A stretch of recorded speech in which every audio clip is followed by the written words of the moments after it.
Hello guys, how you doing? Yeah, so that was just a bit of an experiment there with this bass here. Some of you guys might recognise this bass from the earlier bass lessons that I did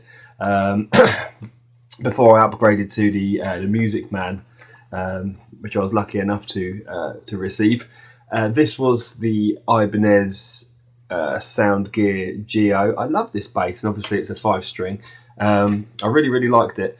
This I got this for £40, which is probably about $80 around about that, I think. And like I just got it. It's passed through friends because it's quite, it's a budget bass and it was a bit trashed, and but I bought it and I did a few gigs with it and stuff, and I really liked it. But as I say, I upgraded to the Music Man. But I put this to one side, and I can never throw away instruments or sell them on. It's just something really bad for me. I can't do because I've been so poor for so long as well. So I kept it, and the other day. And another thing is I can't throw away bass strings because just when I first started playing bass, bass strings were so expensive and you couldn't get them as easy as you can now. So in my mind, I can't throw them away. So I build them up, I stick them in a bag, and I think, one day I'll boil them up and I'll just use them for something or other. I don't know. It's just a stupid thing to do, really. But anyway, the other day I kind of got this out and I thought, yeah, cool. So I boiled up a bunch of bass strings and I stuck them on it, and it's given me this kind of unique sound. There's a couple of reasons for the unique sound. I mean, traditionally a 5-string is tuned B E A D G, right? Yes, 5 strings. I've tuned this E A D G B, which is quite a unique tuning in itself. Also, I'm not using the proper strings that you're supposed to use. So this isn't a B string, for example. I've gone like a traditional E, a traditional A, D, G, and then I've stuck another G on the bottom just because it was the only strings I had in the bag, and I'm experimenting, which has given me this kind of unique sound, this kind of like droney thing going on, which I quite like, quite an Eastern thing.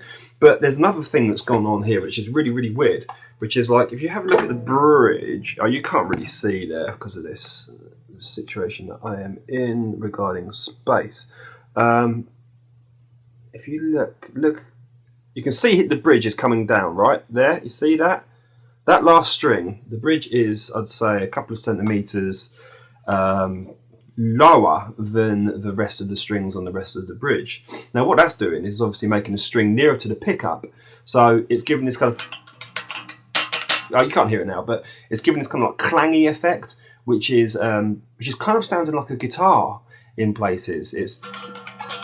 It's higher and more trebly than everything else that I'm playing on the bass.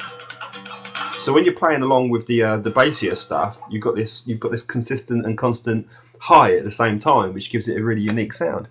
So yeah, that's I just wanted to like share that with you and share that little riff that was going on there. And I'm going to experiment. If I could even speak English, that would help, wouldn't it? I'm going to experiment a little bit more with this, maybe record some stuff as well. But if you have a spare bass kicking about anywhere, just string it in a really odd way, tune it in a really odd way, and just kind of like experiment with it. I wouldn't recommend you doing it with your primary bass because you're going to need that as a gig and practice with and stuff. But if you have a really old one and you've upgraded, yeah, it's good. It's fun. I'll tell you that. It's cool, and I've really enjoyed the process. But I will carry on jamming on this little guy. Okay, so you guys take care. I hope you're all well, and I hope you're all doing good out there. Okay, so take care. Bye then.